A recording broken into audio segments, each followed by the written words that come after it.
میرے رسول کریم صلی اللہ علیہ وسلم نے سادہ اور سمجھ والا اور عین طبیعت کے مطابق جس میں کسی بندے کو کوئی مشکل نہ ہو. پتہ ہے میرے محبوب کا کمال یہ تھا کہ نبی کریم تک رسائی بڑی آسان تھی. ہر بندہ بڑی آسانی سے پہنچ جاتا، بڑی آسانی سے. بخاری میں بھی حدیث ہے، لیکن قاضی اعجاز رحمۃ اللہ تعالیٰ علیہ نے بڑے پیار سے لکھی ہے اور انوکھا رنگ ان کی تحریر میں چھلکتا ہے. حضرت انس بن مالک رضی اللہ تعالیٰ عنہ فرماتے ہیں کہ ملک شام کا ایک شخص حضور کی بارگاہ میں حاضر ہوا اپنے بادشاہ کا کوئی پیغام لے کے. غریب آدمی نا ویسے ہی طبعاً ہی تھوڑا سا مایوس ہوتا ہے، ڈر رہا ہوتا ہے، وہ سہما ہوا ہوتا ہے. لیکن حالات کے سہمے ہوئے لوگوں کو بتا دو، حالات بدل جاتے ہیں، ایک جیسے نہیں رہتے. لیکن یہ بیچارے سہمے، یہ ہر جگہ ڈر رہے ہوتے ہیں. یہ آستانوں پہ بھی ڈر کے پیچھے بیٹھے ہوئے ہوتے ہیں. آستانوں پہ پروٹوکول مل رہا ہوتا ہے جس کی جیب تگڑی ہوتی، تو ڈرتے ہیں یہ لوگ اور ان پہ پریشر بڑھا دیا جاتا ہے. کچھ ایسے کام کیے جاتے ہیں جن سے ان کی دلوں پر بوجھ بھی رہتا ہے کہ نہیں یہاں بات کوئی نہیں کرنی. حضرت انس بن مالک رضی اللہ تعالیٰ عنہ فرماتے ہیں جب وہ آیا نا نبی کریم کی بارگاہ میں تو وہ کانپنے لگا. کوئی بات بھی نہیں ہوئی، کوئی ایسا مسئلہ بھی نہیں ہوا، لیکن وہ کانپنے لگا اور تھر تھر کانپنے لگا. تو اللہ کے رسول صلی اللہ علیہ وسلم نے اسے فرمایا کہ کیوں ڈرتے ہو، کیا بات؟ کہنے لگا میں مدینے کی جو ریاست ہے اس کے سربراہ کے پاس آیا. غریب آدمی ہوں، ڈر لگتا ہے کوئی ایسی بات نہ ہو جائے کہ آپ ناراض ہو جائیں. انہوں نے تو دیکھا تھا نا ان لوگوں کو کہ جو جانور کو مالک کی مرضی کے بغیر چھاؤں میں باندھ دیتے تھے تو مار پڑتی تھی. اتنا سیانہ ہو گیا تو مرضی کرے گا، مجھے ڈر لگ رہا ہے. حضرت انس بن مالک کہتے ہیں بات کہاں کی تھی، چلی کہاں گئی. اس نے کیا کہا اور پھر جواب میں میرے محبوب نے کیا فرمایا. آپ ذرا بات کا لیول دیکھیں اور حضور کی گفتگو کا سٹیٹس دیکھیں. یہ وہ لوگ، یہ وہ تربیت ہے جو لوگوں کے دلوں اور روحوں تک اترتی ہے. میرے نبی کریم صلی اللہ تعالی علیہ وسلم نے بات سنی تو حضور رو پڑے اور اتنا روئے کہ گھٹنوں کے بل زمین پر بیٹھ گئے. جناب انس بن مالک فرماتے ہیں حضور فرمانے لگے نہ بھائی تو کسی بادشاہ کے پاس نہیں آیا، نہ تو کسی حکمران کے پاس نہیں آیا، تو اس بیٹے کے پاس آیا ہے جس کی ماں گوشت کے خشک ٹکڑے کھا کے بھی رات گزار لیا کر کے. میری ماں تو گوشت کے خشک ٹکڑے کھا کے رات گزار لیتی تھی، نہ تو کسی. حضرت انس بن مالک کہتے ہیں اس نے بات سنی تو وہ بھی رو پڑا اور میں نے سنی تو میں بھی رو پڑا. دوستو رسول کریم دیکھیں نا ہم لوگوں نے کس طرح کا لیول بنایا ہوا ہے.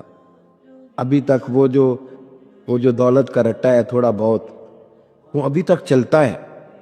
ابھی تک خاندان کے اندر کوئی بندہ امیر ہو جائے تو چودھری بھی وہی ہوتا ہے، سیانہ بھی، میرا تو خیال ہے پیر بھی وہی ہوتا ہے. شرط یہ ہے کہ اس کے پاس پیسے ہونے چاہیے.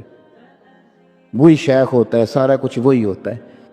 نبی پاک صلی اللہ علیہ وسلم نے ہمیں کہا کہ یہ تمہارے اندر کے بوجھ ہیں. ما حاک فی صدرک، گناہ جو ہوتا ہے یہ کھٹکتا ہے سینے میں، یہ بندے کو پریشان کرتا ہے، بندہ تکلیف میں ہوتا ہے کسی کو پتہ نہ چل جائے. ہم لوگوں نے آہستہ آہستہ کر کے نا احساسات کی دنیا چھوڑ دی ہے. ہمارا مزاج نہیں، چھوٹی چھوٹی باتیں ہوتی ہیں لیکن ہم توجہ نہیں کرتے. کوئی اتنا مشکل بات نہیں کہ رات کو بیٹا پھل لے کے آیا تو اپنی بیوی کے کمرے میں چلا گیا. لوگ اس کی ماں کو اور اس کے باپ کو یہ بات آسانی سے کہہ دیتے ہیں کہ آپ حوصلہ کریں، دفع کریں، جو کر رہا ہے کرنے دیں. لیکن جس بندے کی کل کمائی اس کا پتر ہو اور بھری جوانی میں جس نے کہا ہو بیوی سے کہ چل میں پرانے کپڑوں پہ عید گزار لوں گا، تو نئے کپڑے بچوں کے لے آ. جس نے 30 سال سعودی عرب میں، دبئی میں، مسقط میں، پردیس میں گزارے ہوں پر وہاں کمبل بھی نہ بدلا ہو کہ چلو بچے میرے پڑھ جائیں. اس کی کل کمائی باغ تیرے دی کر کر راکھی، ساری عمر گزاری تو جدوں یہ باغ پکن پہ آیا لے گئے اور وپاری. تو وہ پھر جا کے تو 6 کنوں رکھ کے پلیٹ میں اپنی بیوی سے کہتا ہے جا ابا جی کو دے آ. یہ کہنا آسان ہے باپ کو کہ تو صبر کر، حوصلہ کر، پر وہ باپ جب پیچھے پلٹ کے دیکھتا ہے تو کہتا ہے دنیا نے تو تجھے تحفہ دیا ہوگا، میں نے تو جوانی تجھے دے دی، خوشیاں ساری تیرے نام کر دی اور تو میرے ساتھ یہ سلوک کرنے چلا. احساسات نہیں، اس کو پتہ ہی نہیں، روز دوست کو ٹیلی فون کرتا ہے کہ آج باہر سے کھانا کھائیں، کبھی ابا جی کو بھی کرنا کہ ابا جی آج میرے بغیر روٹی نہ کھانا، میں آؤں گا تو مل کے کھائیں گے۔ کبھی کہ اماں کو کہ اماں مجھے بڑے بڑے ریسٹورنٹ میں وہ مزہ نہیں آیا کہ تیرے ہاتھ کے چاولوں کی روٹی میں مزہ آیا، آج پکا نا۔ مجھے لگتا ہے اماں کو راشا بھی ہو نا، راشا بھی ہو تو پھر بھی وہ تیرے لیے محنت کرے گی، لیکن احساس ضروری ہے نا، وہ ہم پیدا نہیں کرتے، وہ ہماری توجہ نہیں جاتی۔ صاحب طبقات کہتے ہیں نبی کریم صلی اللہ تعالی علیہ وآلہ وسلم نے نا جب صحابہ کرام آئے تھے مکہ مکرمہ سے مدینہ طیبہ، تو آپ نے سن رکھا ہے کہ انصار مدینہ نے اپنی جائیدادیں بھی تقسیم کر کے آدھی آدھی مہاجرین کو دے دی تھی، تو ان میں ایک حضرت ام ایمن بھی تھی، نبی کریم کی رضائی والدہ ہیں۔ یہ حضرت عبداللہ رضی اللہ تعالیٰ عنہ جو سرکار کے والد گرامی، ان کی آزاد کردہ لونڈی حضرت سیدہ طیبہ طاہرہ جناب آمنہ رضی اللہ تعالیٰ عنہ کی بھی بڑی خدمت کی انہوں نے۔ ان کو بھی ایک باغ ملا ہوا تھا۔ جب وہ خیبر کے علاقے فتح ہو گئے، یہودیوں سے بہت سارے علاقے لے لیے، تو اللہ کے رسول صلی اللہ علیہ وسلم نے فرمایا اب اس طرح کرو کہ یہ جو تم نے جائیدادیں لی ہوئی ہیں نا انصار سے، یہ واپس کر دو اور تمہیں اس میں سے دے دیتے ہیں۔ اور حضور علیہ السلام نے انصار مدینہ سے بھی کہا کہ میں ان کو یہ جائیدادیں دے کے اور تمہاری واپس کرانے لگا ہوں۔ تو انصار نے تو وہاں بھی بڑا انوکھا جواب دیا کہ یا رسول اللہ ہمارے والے بھی رہنے دیں اور وہ والے بھی ان کو دے دیں۔ وَيُقْصِرُونَ عَلَىٰ أَنفُسِهِمْ وَلَوْ كَانَ بِهِمْ خَصَاصَةٌ، یہ بھی ان کے پاس رہنے دیں۔ محبوب نے فرمایا نہیں، میرا فیصلہ یہی ہے۔ حضرت ام ایمن رضی اللہ تعالیٰ عنہ کے حصے میں ایک باغ آیا ہوا تھا، تو محبوب کریم سید عالم صلی اللہ علیہ وسلم نے کہا اماں جی آپ کو کوئی اور باغ دے دیتے ہیں، یہ والا باغ واپس کر دیں۔ سیدھی سادی بیوی تھی، ناز تھا کہ میں نے حضور کی خدمت کی ہے بچپن میں، ناز تھا، کہنے لگی میں تو نہیں واپس کرتی، یہ ناز ہے، ورنہ حضور کو کوئی انکار کر سکتا؟ میں تو نہیں واپس کرتی۔ حضرت عائشہ صدیقہ رضی اللہ تعالیٰ عنہ فرمانے لگی اماں جی یہ آپ کیا کہہ رہی ہیں؟ حضور فرمانے لگے عائشہ آپ خاموش ہو جائے، یہ بڑھاپا ہے، اس کے احساسات ہیں، اس کے جذبات ہیں۔ آپ یقین کریں کئی دفعہ بوڑھے بیچارے نا درد سے بات نہیں بتاتے کسی، وہ کہتے ہیں کیا کرے، کپڑا اٹھائیں تاکہ پیٹ ننگا ہو جائے، کیسے بات کریں؟ نبی کریم سید عالم علیہ السلام اماں جی کے قریب گئے، کہا اماں جی میرے ساتھ چلو، ایک دفعہ باغ دیکھ تو لو۔ حضور ساتھ لے کے گئے، ایک باغ دکھایا تو کہنے لگی نہیں میں نے نہیں لینا، یہ مجھے میرے والا ٹھیک۔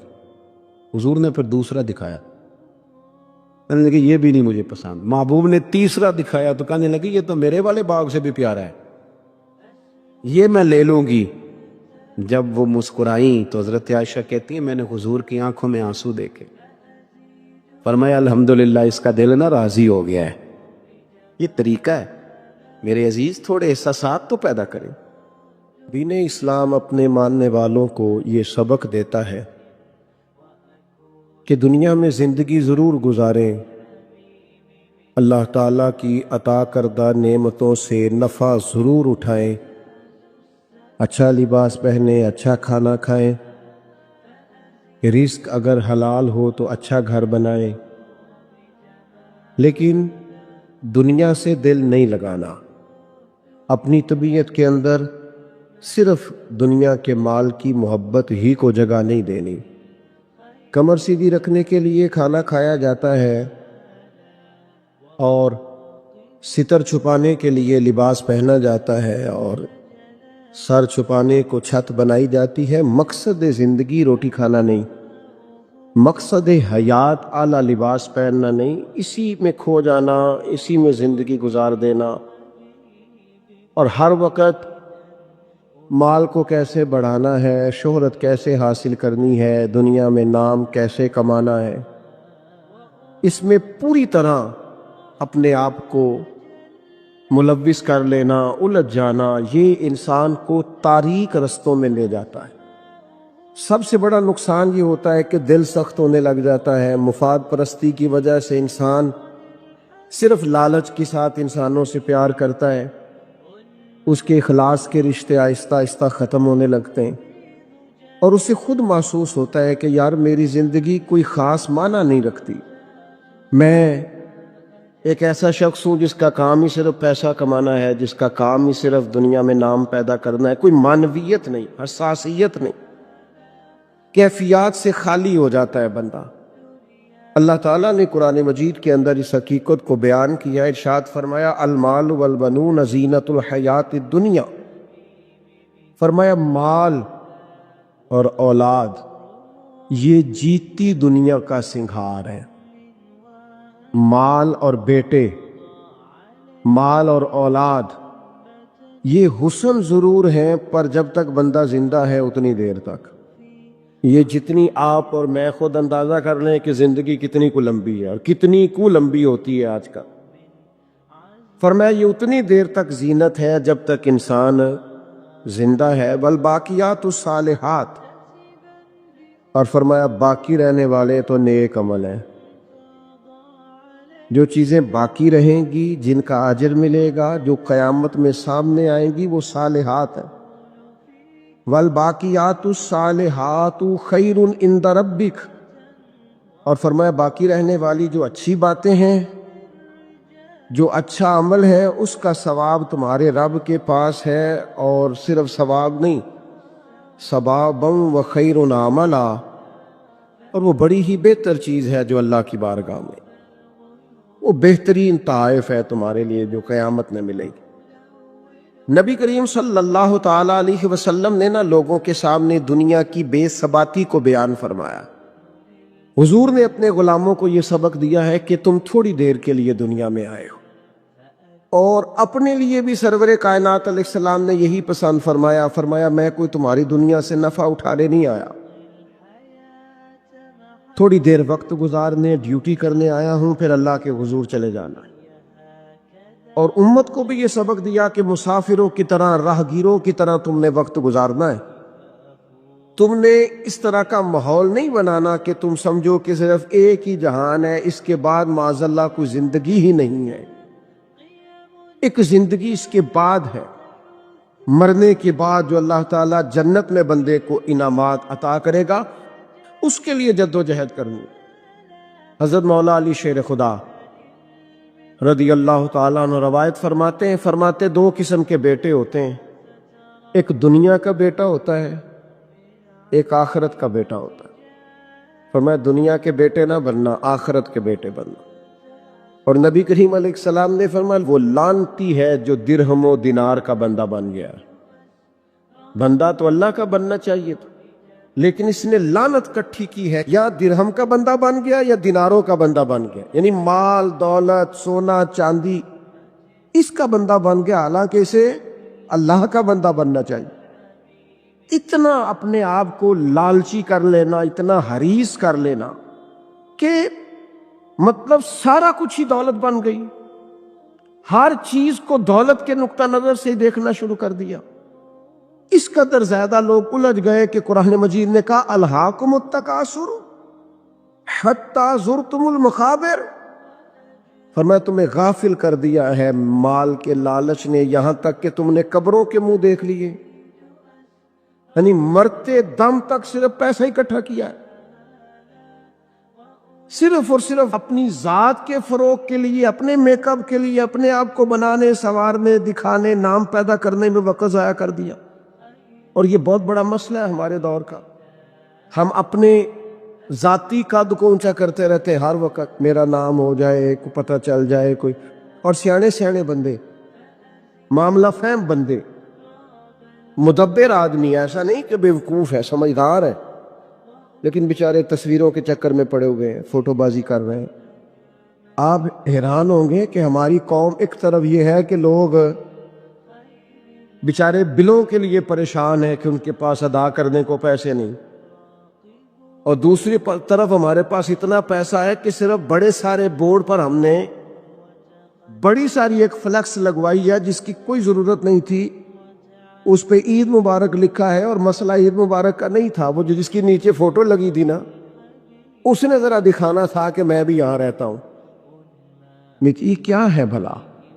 یہ وہ نفس کی تسکین ہے یہ وہ قرار ہے کہ جس کے پیچھے تھک گئے لوگ، یعنی کو تھوڑی تعریف کر دے دل ٹھنڈا ہو گیا، سکون آ گیا، ادھر پتہ چل گیا 10 آدمی مجھے جانتے ہیں، کوئی تسلی ہو گئی۔ یہ اتنی بڑی نفس پرستی میں انسان لگ جاتا ہے کہ پرانے جو حکمران ہوتے تھے انہوں نے وظیفے پہ لوگ رکھے ہوتے تھے کہ تم نے ہماری تعریفیں کرنی، تنخواہیں ملتی تھی خوش آمدے کرنے، شعراء کو خریدا جاتا تھا ہمارے مناقب لکھو، نفس کی تسکین۔ لیکن کچھ رب کے بندے ایسے بھی تھے جنہوں نے قرآن جب غور سے پڑھا، جنہوں نے احادیث مبارکہ کو بالغ نظری سے دیکھا، جنہوں نے صحبت رسول قریب سے اٹھائی، تو انہیں طے ہو گیا کہ اصل گھر تو آخرت کا گھر ہے۔ وَالْآخِرَةُ خَيْرٌ وَأَبْقَىٰ، آخرت خیر والی بھی ہے، ہمیشہ باقی رہنے والی۔ جب یہ طے ہوا تو پھر ان لوگوں کی صورتیں لوگوں کے سامنے آئیں، تو ان کی زندگیاں بھی لوگوں نے دیکھی، تو اش کر اٹھے۔ ان پہلی صف کے زاہدوں کو دیکھو گے نا، تو جب سب سے پہلے نام گنو گے تو ان میں ایک نام حضرت عمر فاروق کا بھی ملے گا۔ معاذ اللہ ثم معاذ اللہ، نقل کفر نہ باشد۔ کچھ لوگ ایسے بھی ہیں رفس زدہ، اور ایسے لوگ جنہوں نے معاذ اللہ ثم معاذ اللہ صحابہ کے بارے میں جن کی رائے ٹھیک نہیں۔ آپ حیران ہوں گے کہ جو معاذ اللہ ثم معاذ اللہ حضرت عمر کے بارے میں رائے ٹھیک نہیں نہ رکھتے، یہ کمال ہے نا، جو رائے ٹھیک نہیں رکھتے، یہ وہ بھی کہتے ہیں کہ 10 سال سے زیادہ وقت تک 24 لاکھ مربع میل پہ حکومت کرنے والے شخص نے اپنے گھر میں 1 روپیہ بھی نہیں جانے دیا۔ آپ اسے چھوٹی بات سمجھتے ہیں؟ بہتا دریا ہو اور بندہ کہے نہیں میں نے خشک رہنا، یہ کیسے ہو سکتا ہے؟ یعنی کٹر مخالف بھی کہتا ہے کہ نہ مال خزانہ میں سے کوئی عمر کی جیب میں آیا ہے، نہ عمر فاروق کی اولاد کی جیب میں آیا، انہوں نے آنے دیا ہی نہیں۔ وہ جو زہد تھا نا، ذہن بن گیا تھا کہ دنیا نہیں کٹھی کرنی، آخرت بچانی ہے۔ اور یہ ایک بات اور بھی ذہن میں رکھ لیں، زہد سے مراد یہ نہیں کہ بندے کی جیب میں کوئی شے نہ ہو تو پھر وہ زاہد ہوتا ہے۔ حضرت سلیمان بھی زاہد تھے، پر انہوں نے دنیا پر حکومت کی ہے۔ زاہد تھے جناب یوسف علیہ السلام بھی، پر حکمران بھی تھے۔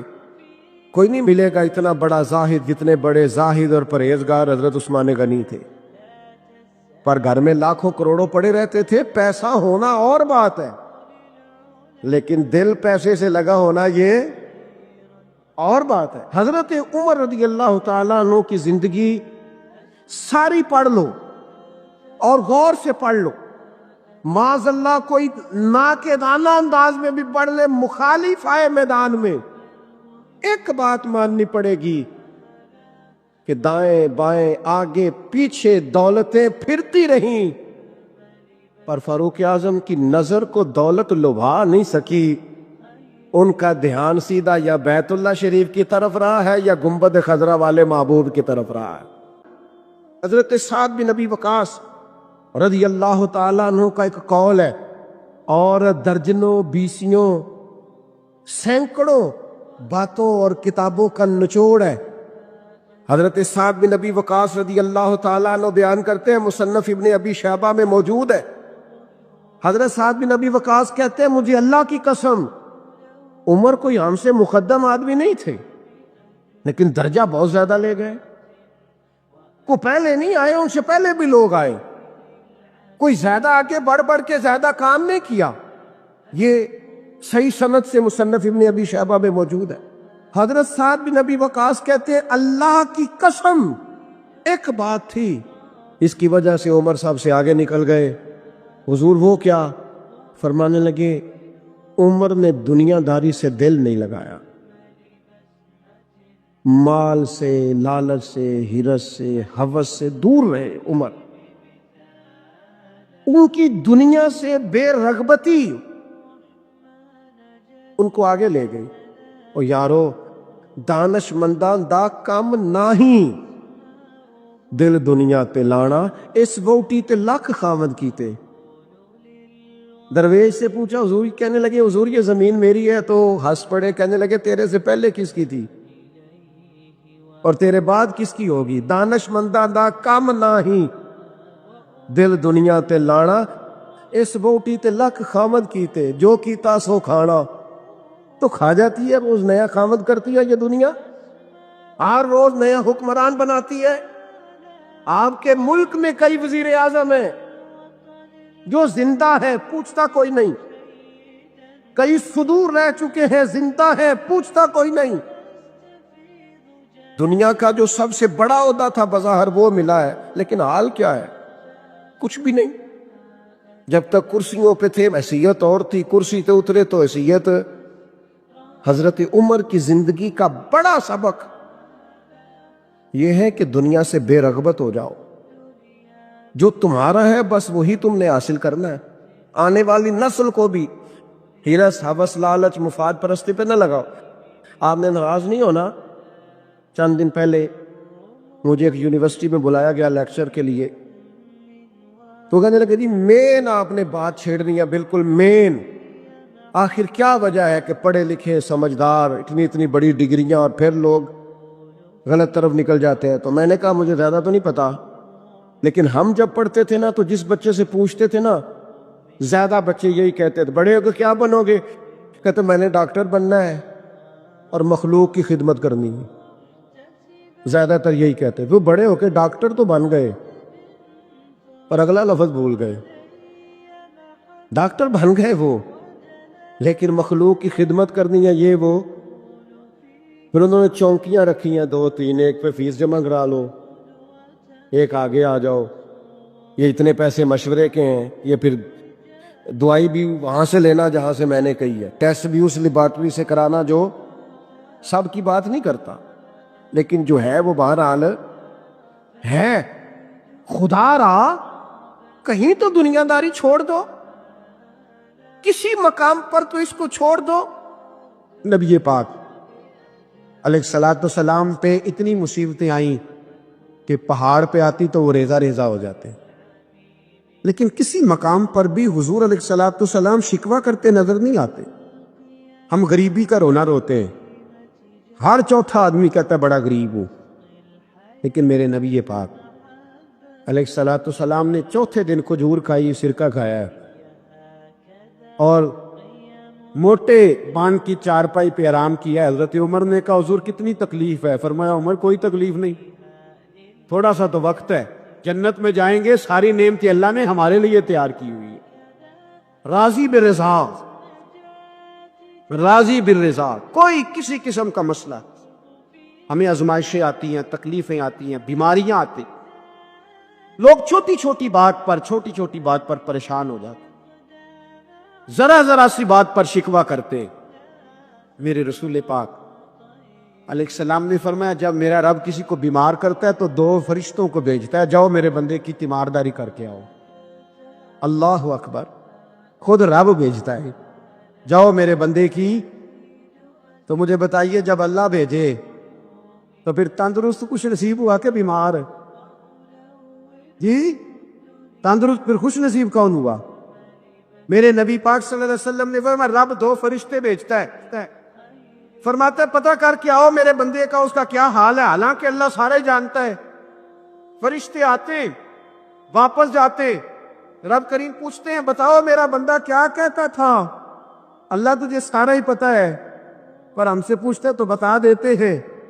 وہ یہ کہتا تھا کہ میں اپنی رب کی رضا پہ بڑا ہی راضی ہوں، وہ تیری حمد کر رہا تھا، تیری تعریف کر رہا تھا، تیرا شکر کر رہا تھا، تیرے لیے کلمات حمد بیان کر رہا تھا۔ تو میرے نبی پاک علیہ السلام فرماتے، اللہ فرشتوں سے فرماتا ہے سنو پہل، اگر میں اپنے بندے کو اس بیماری میں شفا دوں گا تو اس تندرستی سے زیادہ اچھی تندرستی دوں گا جو پہلے اسے عطا کی ہوئی، پہلے سے اچھی صحت دوں گا، اور اگر اسے اس بیماری میں موت دوں گا تو پھر مرتے ہی اس کے لیے میں جنت کا فیصلہ فرما دوں گا۔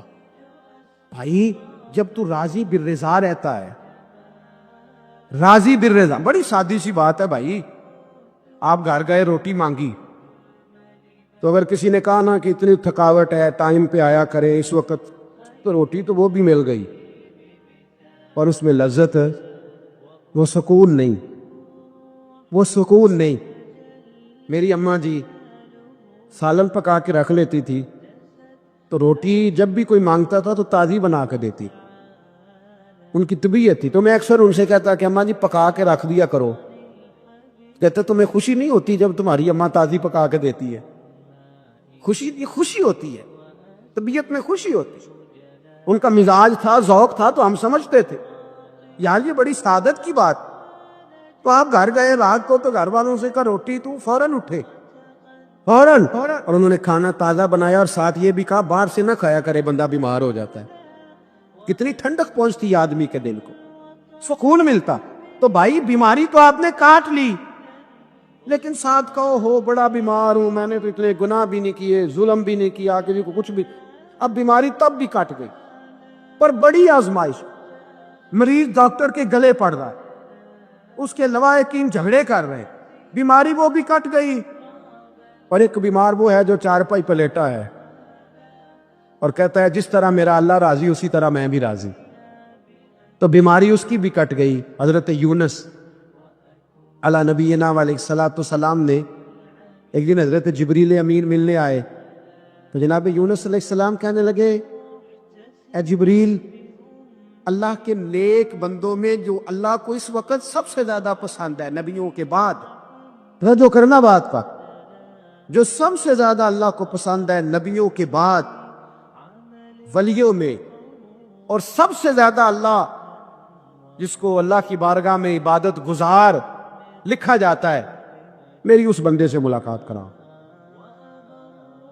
تو حضرت جبریل نے جناب یونس علیہ السلام کو ساتھ لیا تو ایک شخص کے پاس پہنچے جو آنکھوں سے اندھا تھا، دونوں ہاتھ اس کے سلامت نہیں تھے اور پورے جسم میں پیپ جاری تھی، ریشہ تھا۔ جب جا کے السلام علیکم کہا نا حضرت یونس نے، اس نے وعلیکم السلام کے بعد پہلا لفظ پتہ کیا کہا؟ اس نے کہا یا اللہ تیرا شکر ہے، یا اللہ تیرا، آپ بھی ادا کریں اللہ کا شکر، یا اللہ تیرا، اللہ تیرا شکر ہے۔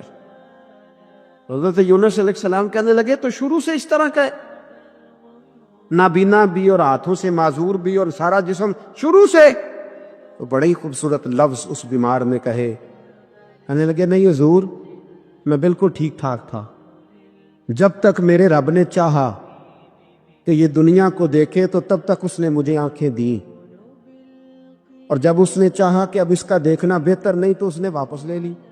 تو یا اللہ تیرا شکر ہے، اللہ تیرا شکر ہے۔ پھر کہا جب تک اس نے چاہا کہ میرے ہاتھ رہے تب تک رہے، جب اس نے چاہا کہ میرے لیے بہتر نہیں تو اس نے لے لیے، تو یا اللہ تیرا شکر ہے۔ جب تک اس نے چاہا کہ میرا جسم صحیح و سلامت رہے تو رہا، اور جب اس نے چاہا کہ میرے لیے بہتر نہیں تو مجھے بیمار کر دیا، تو یا اللہ تیرا شکر ہے۔ تو حضرت یونس علیہ السلام کہنے لگے جبریل واقعہ یہ اللہ کا سب سے زیادہ شکر گزار بندہ ہے، سب سے زیادہ عبادت گزار بندہ ہے، سب سے زیادہ۔ میرے نبی پاک علیہ السلام نے فرمایا میرا مومن ہر حال میں نفع میں ہے، نعمت ملے تو شکر کر کے نفع، مصیبت آئے تو صبر کر کے نفع۔ اپنی زندگی میں تحمل، بردباری، علم پیدا کرا، حوصلہ پیدا کرا۔ ہر آنے جانے والے شخص کے مزاج کے مطابق اسے نہ ملے، اپنا مزاج صحیح رکھے، اپنی طبیعت کے مطابق اپنے ماحول کو برقرار رکھے۔ علم کے ساتھ گزارا کرو گے تو رشتہ داروں سے بھی بنی رہے گی، دوستوں سے بھی بنی رہے گی، ہر ایک سے تعلق رہے گا۔ اور اگر آپ کے اندر یہ حوصلہ نہیں تو پھر سارے معاملات پریشانی کا شکار ہو جائیں گے۔ یہ تو آج کا مضمون تھا۔ ہمیں نا لوگ مشورہ دیتے ہیں، کہتے ہیں پیر صاحب درویشوں کو سیاست کی بات نہیں کرنی چاہیے، دیتے ہیں نا مشورہ لوگ، جی تھوڑا تھوڑا بول لیں، تھوڑا تھوڑا دیتے ہیں نا۔ اگرچہ ہم ان کی بات نہیں مانتے، اس لیے کہ اقبال نے کہا تھا جدا ہو دی سیاست سے تو رہ جاتی ہے چنگیزی، جدا ہو دی سیاست سے تو۔ اور پہلا فکرہ یہ ہے کہ جلال بادشاہی ہو یا جمہوری تماشا ہو، جدا ہو دی سیاست سے تو رہ جاتی ہے اس نے کہا جب سیاست اور دین علیحدہ علیحدہ ہوتے ہیں تو چنگیز خان اور ہلاکو خان پیدا ہوتے ہیں۔ سیاست جب تک مسجد کے اندر رہتی ہے تب تک پاک صاف رہتی ہے، وہ گندی ہوتی تب ہے جب مسجد سے نکل جاتی ہے۔ حضرت علی کے زمانے تک مسجد میں رہی، پاک صاف رہی، یزید باہر لے گیا تو گندی ہو گئی، حضرت عمر بن عبدالعزیز دوبارہ مسجد میں لے آئے تو پھر پاک ہو گئی۔ لیکن پھر بھی ایک ساتھی نے مجھے کہا تو اس کی بات میں، سب کی باتیں نہیں مانتا، اس کی بات میری سمجھ میں آئی۔ وہ کہنے لگا جی اصل بات یہ ہے کہ سیاسی تبصرے تجزیے ہم اخباروں میں ٹی وی پہ جا کے بیٹھے، جا کے بڑی مہربانی میری طرف دیکھیں، وہ ہم سنتے رہتے ہیں تو ہمارا دل کرتا ہے مسجد میں صرف ہم رسول اللہ کا پیار ہی سنیں۔ تو میں نے کہا یار تیری بات دل کو لگتی ہے، یہ بات صحیح ہے، چلو یہ نیت اچھی ہے، یہ تیرا نظریہ ٹھیک ہے، مان گیا۔ میں چلا گیا دکاندار کے پاس اور میں نے اس کو جا کے کہا کہ گاڑی کا انجن کھولو، اس طرح کرو، اس طرح۔ اس نے کہا مولانا آپ جا کے نا گھر تو فقہ کی کتاب کھولے، اس لیے کہ گاڑی کے انجن کے بارے میں آپ کو معلومات، یہاں اگر آپ نے یہ کام کرنا ہے تو اس کو پڑھیں، کسی استاد کے پاس ورک شاپ پہ آئیں، آپ کے ہاتھوں کو، منہ کو، چہرے کو مٹی لگے، دھواں لگے، گریس لگے، پھر آپ کو پتہ چلے گا انجن کیسے کھلتا ہے۔ صحیح کہہ رہا ہوں؟ نہیں صحیح کہہ رہا؟ دھواں گلنا تو یہاں کر چڑی دے، صحیح کہہ رہا ہوں جی؟ اگر مولوی کو اجازت نہیں سیاست کی بات کرنے کی اور مولوی کو اجازت نہیں کہ انجن کی بات کرے تو سیاستدان کو اجازت ہے دین کی بات کرنے کی؟ یہاں تو وہ آئے نا مدرسے میں پڑھے، پورا دین حاصل کرے، پھر وہ بولے تو پھر تو ٹھیک ہو گیا۔ لیکن جب اسے سورۃ اخلاص بھی سیدھی نہیں آتی تو فتوے دینے کی اس کو ضرورت ہے کوئی؟ بولے نا یار کیوں چھیڑتے ہیں سیاست؟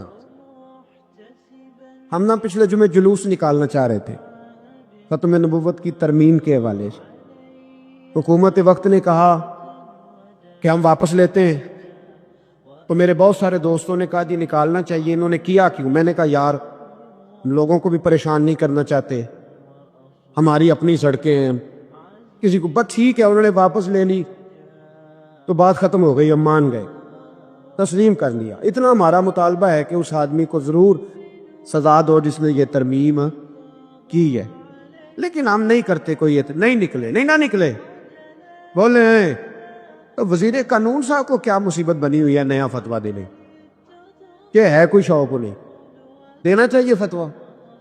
کہتا نہیں مرضیوں میں ہمارے درمیان تھوڑا ہی فرق ہے۔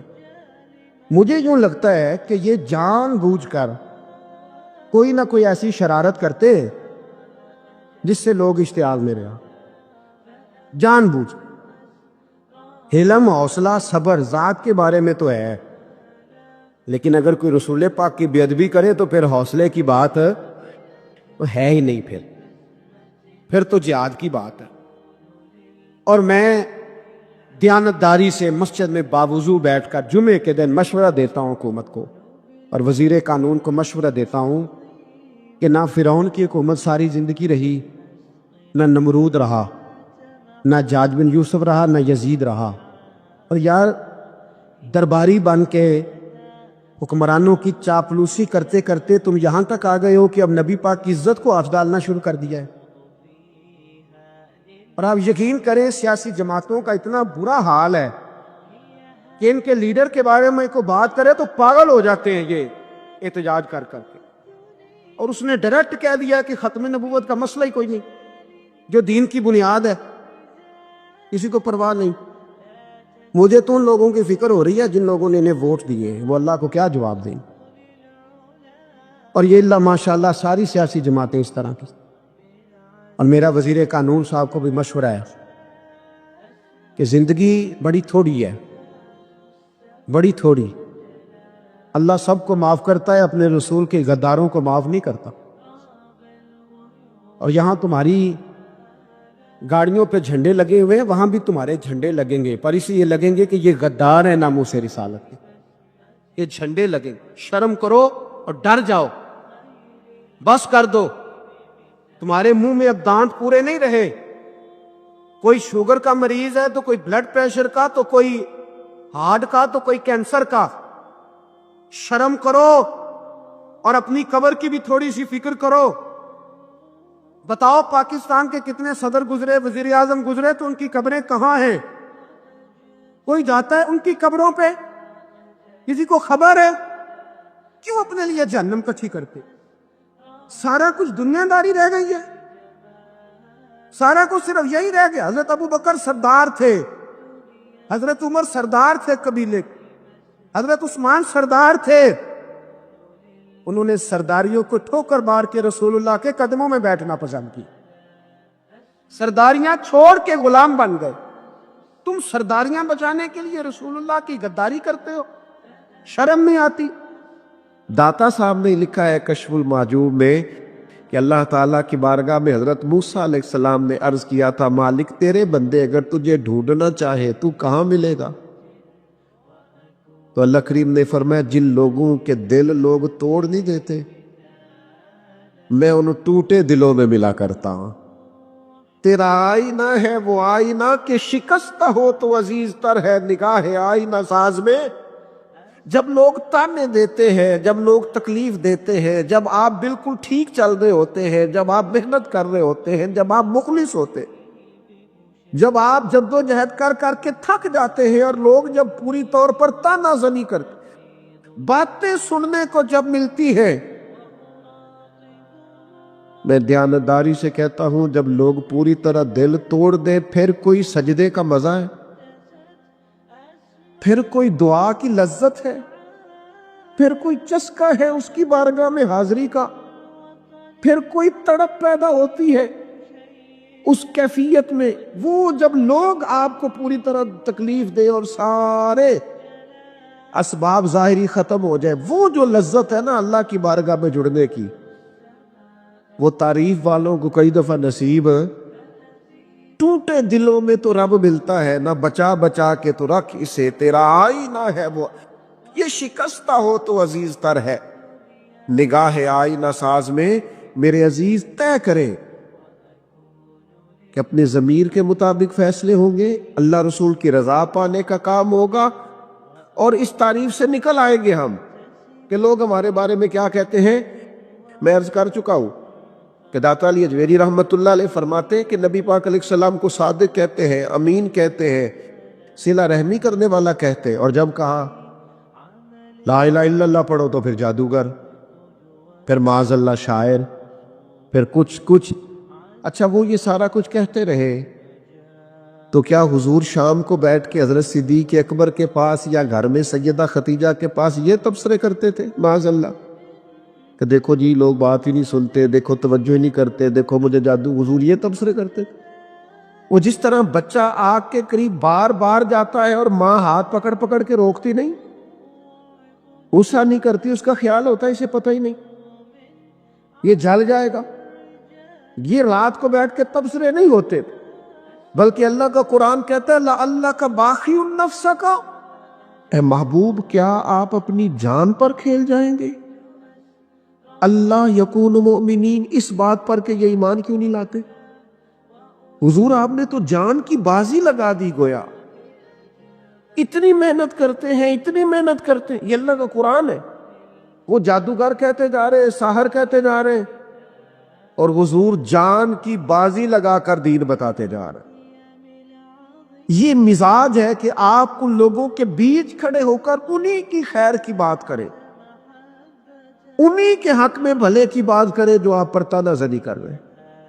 آپ انہی لوگوں کے لیے دیکھیے حضرت موسیٰ علیہ السلام کتنی جد و جہد کی جناب کلیم نے، کبھی فرعونیوں سے مقابلہ ہے، کبھی دریاؤں کا سفر ہے، کبھی صحراؤں کا علاقہ ہے، کس طرح حضرت موسیٰ علیہ السلام نے جد و جہد کی اپنی قوم کو نکالنے کے لیے۔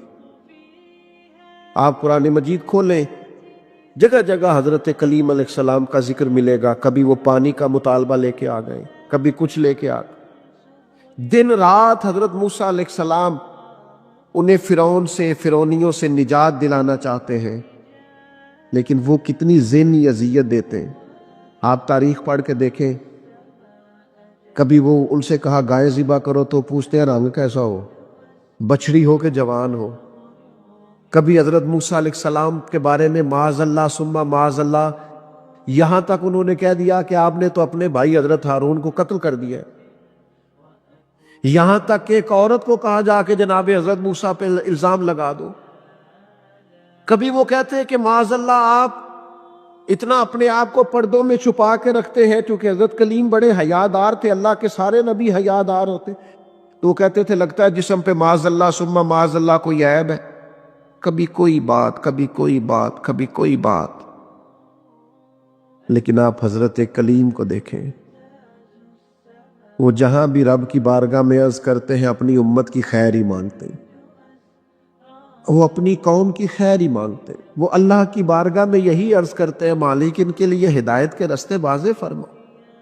یہاں تک ان کی قوم نے کہہ دیا معاذ اللہ، یہ اللہ کا قرآن فرماتا ہے، آپ سورہ آراف پڑھ کے دیکھیے، وہ کہنے لگے اے موسیٰ ہمیں تو آپ سے پہلے بھی آپ کی وجہ سے تکلیف پہنچی معاذ اللہ، آپ کے بعد بھی آپ کی وجہ سے تکلیف پہنچی، وہ آپ کی ولادت کی خبر معروف ہوئی تو فرعون نے ہمارے بچے قتل کرانے شروع کر دیے، تو آپ کے تو آنے سے پہلے ہمیں تکلیفیں پہنچ رہی۔ لیکن حضرت موسیٰ پھر بھی کہتے ہیں اور صبر کرو تمہارا دشمن ہلاک ہو جائے گا، اللہ تعالیٰ تمہیں کامیابی دے گا۔ اور پھر اللہ تعالیٰ نے اس کا اعلان بھی فرمایا، فرمایا یاد کرو نا بنی اسرائیل والو، وہ وقت یاد کرو نا وَإِذْ نَجَّيْنَاكُمْ مِنْ آلِ فِرْعَوْنَ، پھر ہم نے تمہیں نجات دی فرعون والوں سے، پھر ہم نے تمہیں نجات دی ان لوگوں سے، فرعونیوں سے تمہیں بچا لیا۔ کس کی برکت سے؟ حضرت موسیٰ علیہ السلام کی برکت، اللہ نے ان کے ذریعے تبلیغ فرما کے بچا لیا۔ قومیں اس کے اندر تکلیف دیتی۔ حضرت سیدنا شعیب علیہ السلام کا ذکر ہمیں ملتا ہے سورہ ہود کے اندر۔ حضرت شعیب اپنی قوم کو منع کر رہے، کیا کہہ رہے؟ ناپ تول پورا کرو، نا انصافی نہ کرو، لوگوں کا حق نہ مارو، یہ خیر کی دعوت۔ قوم جواب میں کیا کہتی ہے؟ سورہ ہود پڑھیے، وہ کہتے ہیں ہمیں نہیں سمجھ میں آتی آپ کی باتیں، اگر ہمیں آپ کے قبیلے کا ڈر نہ ہوتا تو معاذ اللہ ہم تو آپ کو پتھر مار مار کے شہید کر دیتے۔ آپ انہیں تبلیغ دین کر رہے ہیں، آپ انہیں اخلاقیات سکھا رہے ہیں، آپ ان کے کردار و عمل میں خوبصورتی پیدا کرنا چاہ رہے ہیں۔ وہ کہتے ہیں اگر آپ کے قبیلے کا خوف نہ ہوتا تو ہم تو آپ کو شہید کر دیتے۔ تو جواب میں حضرت شعیب نے کیا کہا؟ جاؤ پھر موج کرو۔ انہوں نے کہا ایسی قوم کو تبلیغ کروں جو پتھر مارنے کی بات کرتی ہے؟ کیا میں اب ایسے لوگوں کو دعوت خیر دوں جو مجھے شہید کرنے کی بات کریں؟ کیا خوبصورت جملہ ہے قرآن مجید نے بیان کیا۔ حضرت سیدنا شعیب فرمانے لگے وَيَا قَوْمِ اعْمَلُوا عَلَىٰ مَكَانَتِكُمْ إِنِّي عَامِلٌ، فرمانے لگے قوم والو تم اپنی جگہ کام کرتے رہو جو تم نے کرنا ہے، اور میں اپنی جگہ دین کی تبلیغ کرتا رہوں۔ کرو تم اپنا کام اور میں اپنا۔ شکوے ظلمت شب سے تو کہیں بہتر تھا، ہم اپنے حصے کی کوئی شمع جلاتے جاتے۔ دوستو لوگ تو تانا زنی کریں گے۔ ایک خاص بات کرنی ہے آپ سے، ایک دانشور نے مجھے تو بڑا تڑپایا ہے، ہو سکتا ہے آپ بھی تڑپ جائیں۔ دیکھا ہے جو کچھ میں نے اوروں کو بھی دکھلا دے۔ ایک دانشور کی بات پڑھی میں تو ٹوٹ گیا۔ اس نے کہا مسئلہ پتہ کیا ہے؟ بدی پھیلانے والے تھوڑے ہیں اور نیکی پھیلانے والے زیادہ ہیں، لیکن پھر بھی زمانے میں بدی کیوں زیادہ پھیل رہی، نیکی کم کیوں پھیلتی؟ تعداد نیکی پھیلانے والوں کی زیادہ ہے، بدی پھیلانے والوں کی کم ہے، لیکن سوسائٹی میں چلن بدی کا کیوں عام ہے؟ تو کہنے لگا اس کی وجہ یہ ہے کہ جس اخلاص کے ساتھ بدی پھیلانے والی بدی پھیلاتے ہیں نا، اس اخلاص سے نیکی پھیلانے والے نیکی نہیں پھیلاتے۔ اور جتنی محنت شیطان کرتا ہے لوگوں کو گمراہ کرنے کے لیے، اتنی محنت دیندار کیوں نہیں کرتے بچانے کے لیے؟ جس تیزی کے ساتھ لوگ دین کے مخالف کوششیں کرتے ہیں، اتنی محنت کے ساتھ دیندار لوگ جدوجہد کیوں نہیں کرتے؟ کاش کبھی لوگ اتنے مخلص ہو جائیں جتنے بدی پھیلانے والے مخلص ہیں، تو انقلاب آ جائے۔ حضرت امام محمد بن حنبل رحمۃ اللہ علیہ ایک چور کے لیے اکثر دعا مانگا کرتے تھے، ابو الحسن اس کا نام تھا۔ امام محمد بن حنبل کہتے یا اللہ اس پہ رحم فرما، یا اللہ اس چور پہ رحم فرما، دعا مانگتے۔ اور دعا کیا مانگتے؟ یا اللہ ابو الحسن اس پہ رحم فرما۔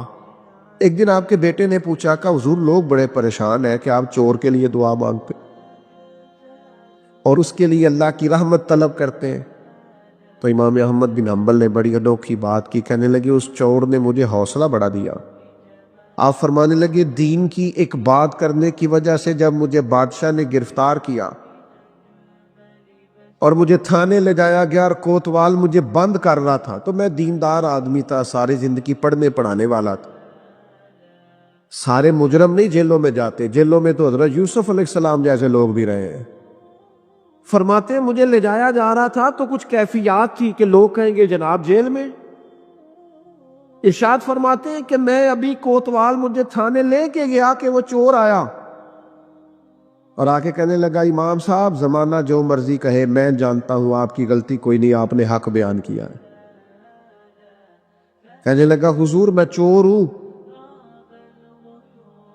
میرے وجود پر اب 1 انچ جگہ نہیں جہاں کوڑا نہ پڑا ہو، سارا وجود کوڑے کھا کھا کے زخمی ہے، ہر شہر کے ہر کوتوال کے پاس گویا ہر تھانے میں میرا نام لکھا ہے، چوری کے لیے مار کھاتا ہوں کبھی گھبرایا نہیں۔ ذرا کھڑے رہنا، آپ تو محمد عربی کے دین کے لیے مار کھانے لگے ہو،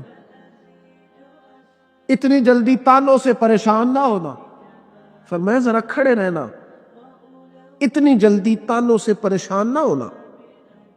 زخم پہ زخم کھا کے جی، خون جگر کے گھونٹ پی، آہ نہ کر لبوں کو سی، یہ عشق ہے کوئی دل لگی نہیں۔ ذرا ٹھہرنا پھر اگر آپ اس کام کے لیے آئے۔ آپ فرماتے ہیں مجھے اس کی بات نے اتنا حوصلہ دیا کہ پھر مجھے کسی چیز نے پریشان ہی نہیں کیا۔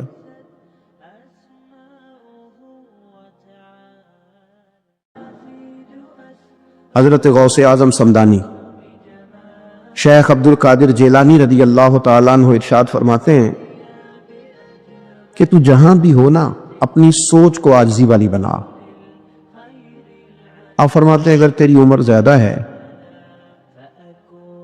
اور تیرے سامنے ایک شخص کھڑا ہے جس کی عمر تھوڑی ہے تو اپنے ذہن میں یہ بات بٹھا کہ اس کی عمر تھوڑی ہے تو غلطیاں بھی تو تھوڑی ہیں، اور اگر تیرے سامنے کوئی شخص کھڑا ہے تیری عمر تھوڑی ہے اس کی زیادہ ہے تو پھر یہ ذہن بنا لے کہ اگر اس کی عمر زیادہ ہے تو اس کی نمازیں بھی تو زیادہ ہیں نا، تلاوتیں بھی تو زیادہ ہیں نا، خیرات بھی تو زیادہ ہے نا، عمر جو زیادہ ہے۔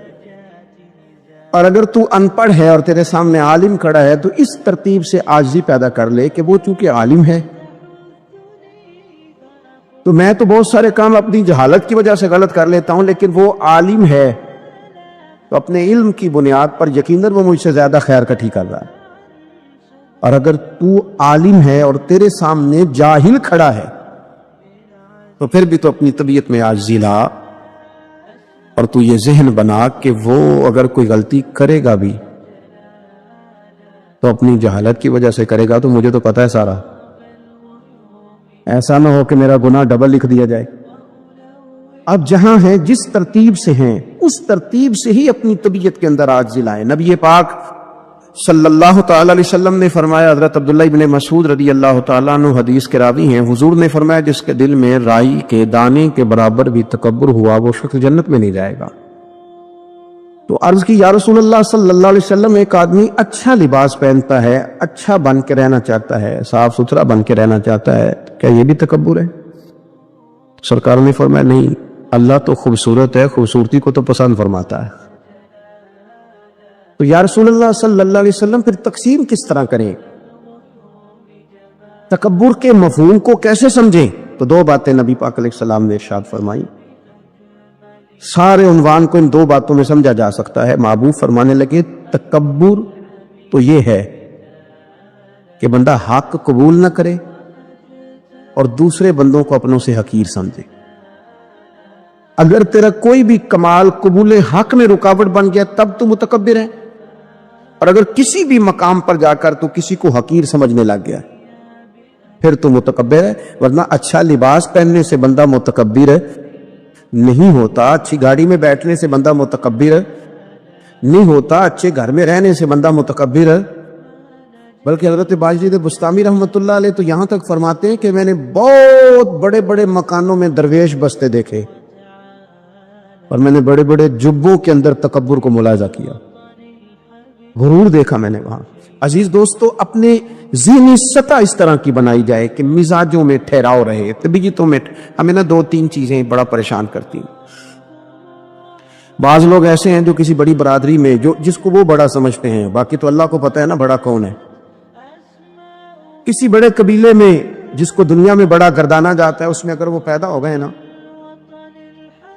تو ان کا یہ گمان بن گیا ہے کہ شاید میرا یہ حق تھا، تو چونکہ مجھے اللہ نے پیدا یہاں کیا ہے تو معاذ اللہ میرا حق بنتا ہے میں تکبر کروں۔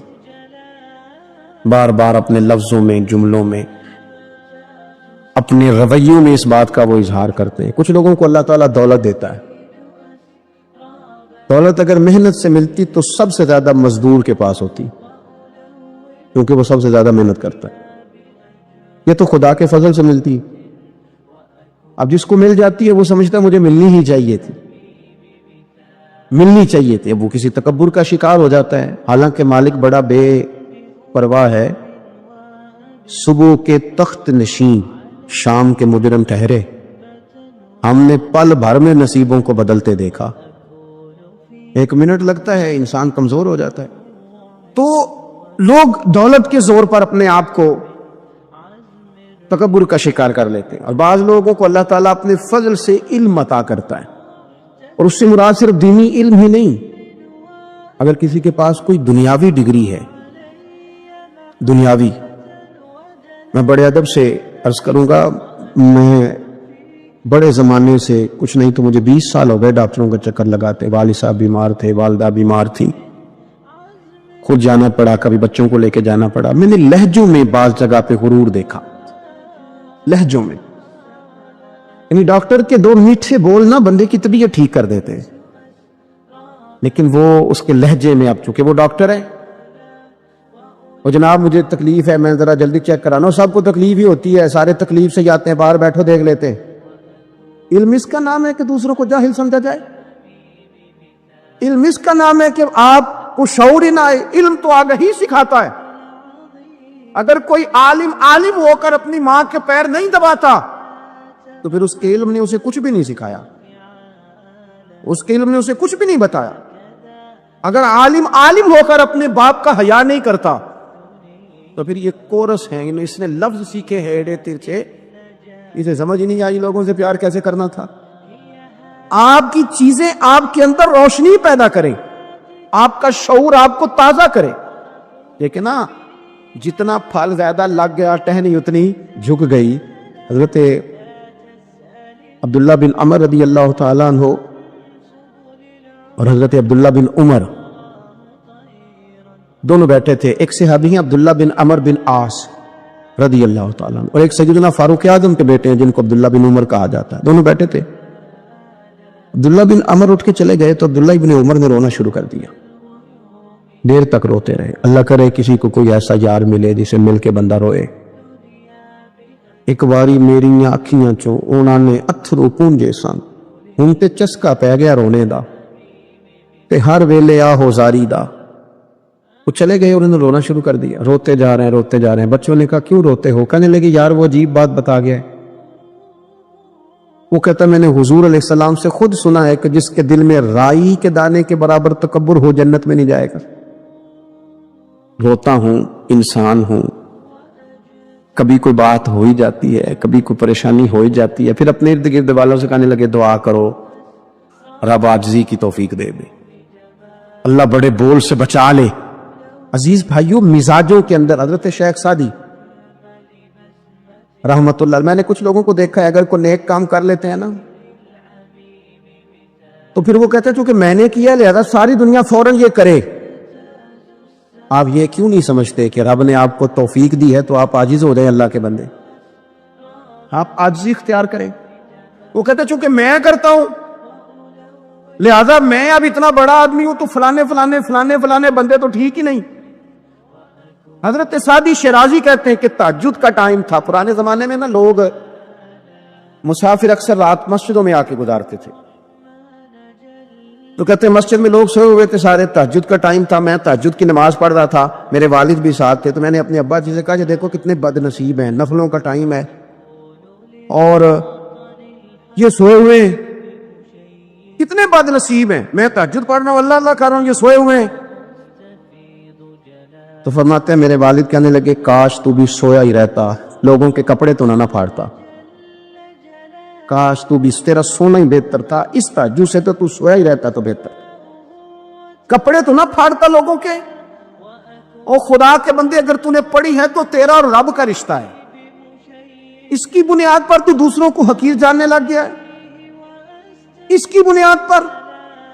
علم پڑھے دا مان نہ کریے مات آکھی میں پڑھیا، وہ جبار کہار کہاوے متے روڑ دیویں دودھ کڑیا۔ تھوڑا سا اپنے طبیعت میں عاجزی پیدا کر، یہ تو دیکھے نا کتنے بڑے بزرگ ہیں، حضرت فضیل بن عیاض، 60,000 لوگوں نے حج کیا، حضرت کے بھی وہ حجوں میں بہت 21واں 22واں حج تھا۔ کسی نے پوچھا حضور اس سال حج کے بارے میں آپ کا کیا خیال ہے؟ تو آپ فرمانے لگے جتنے بھی حاجی آئے سارے نیک تھے، حج ضرور قبول ہوگا، اور اگر کسی وجہ سے کوئی کمی رہ گئی تو وہ میری نحوست کی وجہ سے رہ جائے گی، اس لیے کہ ان میں سب سے زیادہ گناہگار میں ہی ہوں، میری وجہ سے کوئی رہ گئی تو رہ گئی، ورنہ تو امید ہے خدا فضل ہی فرمائے گا۔ آپ کی مزاج میں جب عاجزی ہوتی ہے کہ نا، اگر آپ کسی مقام پہ فائز ہیں تو وہ تو اللہ نے دیا آپ کو، تو اب تو آپ کو اس مقام پر جا کے بھی عاجزی ہی کرنی چاہیے تھی، اور اگر آپ وہ عاجزی نہیں کر رہے تو اس کا مطلب ہے آپ بہت ساری خطاؤں کا شکار ہیں۔ ہمارے زمانے میں نا ایک رواج آیا ہے کمزوریاں بیان کرنے کا،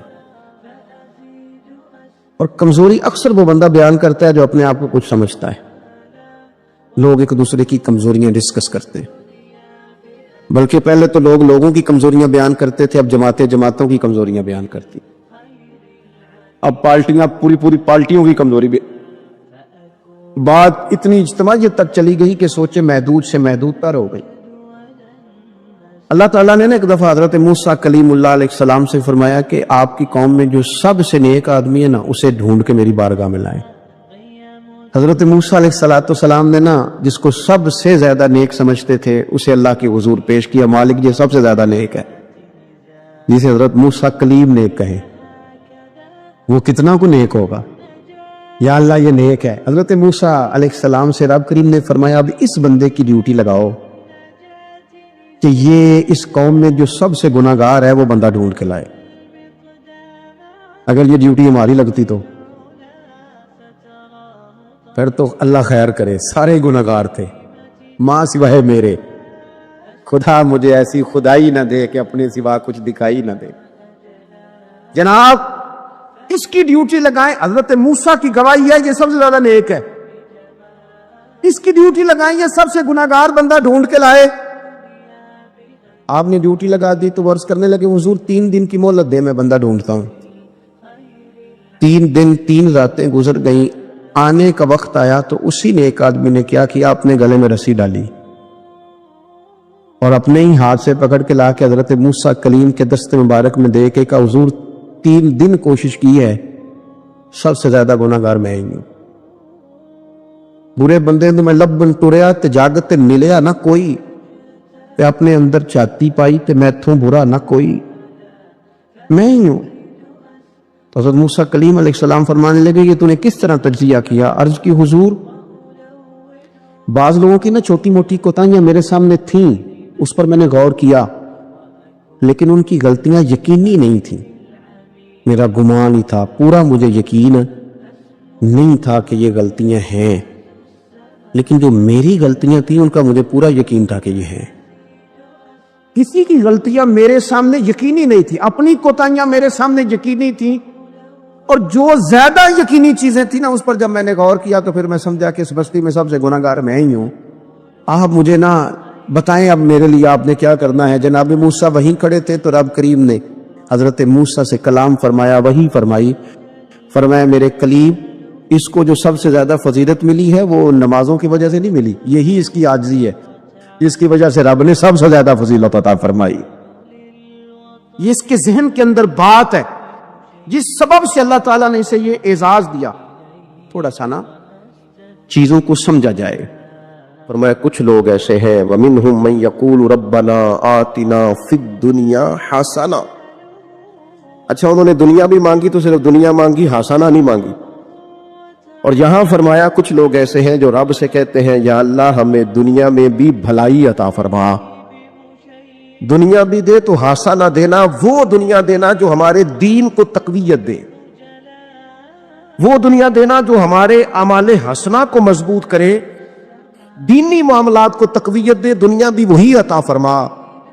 اور ساتھ کہتے ہیں وَفِي الْآخِرَةِ حَسَنَةً، یا اللہ ہمیں آخرت میں بھی بھلائی ہی عطا فرما. وَقِنَا عَذَابَ النَّارِ، اور ہمیں دوزخ کے عذاب سے بچا. اولئک لہم نصیب مما کسبوا، فرمایا ایسوں کو ان کی کمائی ہی ملے گی، جو انہوں نے کیا ہے وہ خوش نصیبی انہیں ضرور میسر آئے گی. چونکہ دنیا بھی مانگ رہے ہیں، آخرت بھی مانگ رہے ہیں. ہمیشہ کوئی بھی کام کریں کسی قسم کا بھی، اس میں یہ دیکھیں کہ کیا اس میں میرے لیے کوئی ذخیرہ آخرت بنے گا، کیا یہ کام میری قبر میں، حشر میں، قیامت میں میرے لیے کوئی فائدہ مند ہوگا. میں بڑے درد سے عرض کرتا ہوں بعض لوگ دینی کام کرتے ہیں اور ان سے جب سوالات کیے جاتے ہیں تو وہ بعض اوقات تکلیف بے معاملہ ہو جاتا ہے کہ اس دینی کام کے پیچھے بھی وہ والا خلوص نہیں جو ایک مسلمان کا رب و رسول کے ساتھ ہونا چاہیے. اس دینی کام کے پیچھے بھی کچھ دنیاوی مقاصد موجود ہیں. تو اگر بڑی پگڑی اور بڑے جبے کے پیچھے بھی ایک دنیا دار چھپا ہوا ہو، لوگوں کو تو دھوکہ دیا جا سکتا ہے، رب و رسول کو تو نہیں دیا جا سکتا. وہاں تو دلوں کا خلوص ہی پہنچتا ہے، وہاں تو نیتوں کا حسن ہی پہنچتا ہے. تو اللہ تبارک و تعالیٰ سے جب بھی سوال کیا جائے دنیا اور آخرت کی بہتری کا سوال کیا جائے. ایک لفظ ہے حدیث پاک میں جس کو عافیت کہتے ہیں.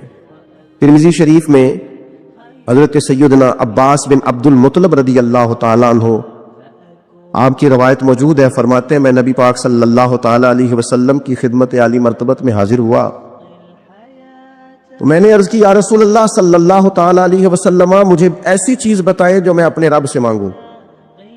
چیز مانگنی ہوتی ہے نا، بعض اوقات موقع ملتا ہے تو کئی دفعہ انسان امتحان میں آ جاتا ہے، کیا مجھے موقع مل گیا ہے، مجھے کہا گیا کچھ مانگ لو تو بھلا میں کیا مانگوں. حضرت عباس بن عبد المطلب رضی اللہ تعالیٰ عنہ نبی پاک علیہ السلام کے پیارے چچا جان ہیں، عرض گزار ہیں یا رسول اللہ صلی اللہ علیہ وسلم مجھے بتائیے میں اپنے رب سے مانگوں تو کیا مانگوں. تو حضور نے فرمایا رب سے عافیت مانگو.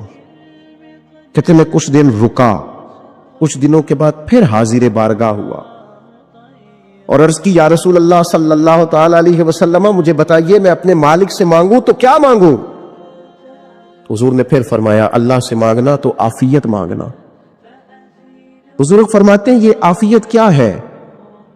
عافیت یہ ہے کہ یا اللہ ظاہری پریشانیاں، باطنی پریشانیاں، اے اللہ ظاہر کے میل کچیل بھی دور ہو جائیں، باطن کے بھی دور ہو جائیں. اے اللہ ہر معاملے میں، ہر آزمائش میں، ہر دکھ میں ہمیں تیری پناہ نصیب ہو جائے. یہ عافیت ہے. اور صوفیاء کرام فرماتے ہیں عافیت سے بڑی نعمت کوئی نہیں اگر کسی کو میسر آئے تو، عافیت سے بڑا حسن کوئی نہیں اگر کسی شخص کو یہ نصیب ہو جائے.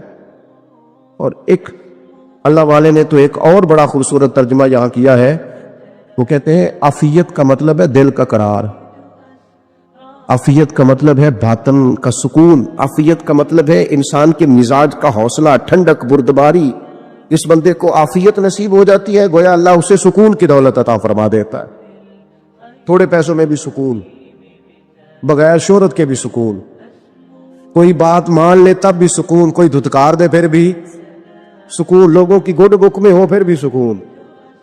اور اگر لوگ سارے مخالفت میں آ جائیں تو چونکہ اللہ نے عافیت دی ہے پھر بھی سکون. اللہ تعالیٰ نے ان لوگوں کو قرار کی دولت، اللہ سے عافیت مانگی جائے. اس میں دنیا کی بھی بھلائی شامل ہے، آخرت کی بھی بھلائی شامل ہے. نبی اکرم صلی اللہ تعالیٰ علیہ وسلم توجہ دلاتے کہ اللہ سے تم عافیت مانگو. ہمارا نبی کیونکہ سب سے بڑا مسئلہ روحانی تربیت کا ہے. ہمارے ہاں باتیں ڈھیر سارے لوگوں کو آتی ہیں اور بہت زیادہ آتی ہیں. منصوبہ بندی کرنا، پلاننگ کرنا، اپنے معاملات کو خود سے کیسے لے کے چلنا ہے، کیسے ٹھیک کرنا ہے، اپنے حق میں دنیا کو کس طرح قائل کرنا ہے، یہ ڈھیر سارے لوگوں کو آتا ہے. اور اپنے حق میں دلائل کس طرح قائم کرنے ہیں، اس میں بہت سارے لوگ خود کفیل ہوتے ہیں، انہیں کسی سے مشاورت کی بھی ضرورت نہیں ہوتی، لیکن اللہ کی بارگاہ سے اپنا رشتہ کیسے جوڑنا ہے، مالک سے کرم کا سوالی کس طرح کر کے ہونا ہے، اللہ سے عافیت کا سوال کیسے کرنا ہے، یہ چونکہ روحانی تربیت میں ہمارا مزاج نہیں ہوتا، لہذا ہم اس طرف جاتے نہیں. ہم وہ اپنی مرضی کی چیزیں، یعنی وظیفہ پوچھ کے گئے ایک صاحب، کچھ عرصے کے بعد آئے ہیں تو آ کے کہتے ہیں مولانا صاحب، پیر صاحب یا قاری صاحب یا فلاں صاحب، کسی سے بھی پوچھ کے گئے کہ جس کو نیک آدمی جانا، پھر لوٹ کر آ کے کہتے ہیں کہ آپ نے وظیفہ بتایا تھا پر کام کوئی نہیں ہوا. تو میں تو صاف کہتا ہوں اور کھلے دل سے کہتا ہوں کہ بھائی وظیفہ آپ کو بتایا تھا کہ اللہ کی رحمت متوجہ ہوگی، خدا کی رحمت کو آواز دینے کے لیے وظیفہ دیا تھا. کوئی بھی وظیفہ رب کو مجبور تو نہیں نہ کر سکتا معاذ اللہ. اور وظائف کس لیے پڑھے جاتے ہیں؟ کہ جلدی سے معاملات ٹھیک ہو جائیں، میرے حق میں چیزیں بہتر ہو جائیں، تو اللہ کی رضا کے لیے پڑھے جاتے ہیں.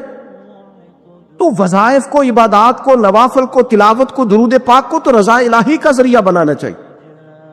لیکن ہم چونکہ ایک پورا الجھاؤ رکھتے ہیں اپنی دنیا داری کے معاملات سیدھے کرنے میں، ایک پورا خیر رکھتے ہیں.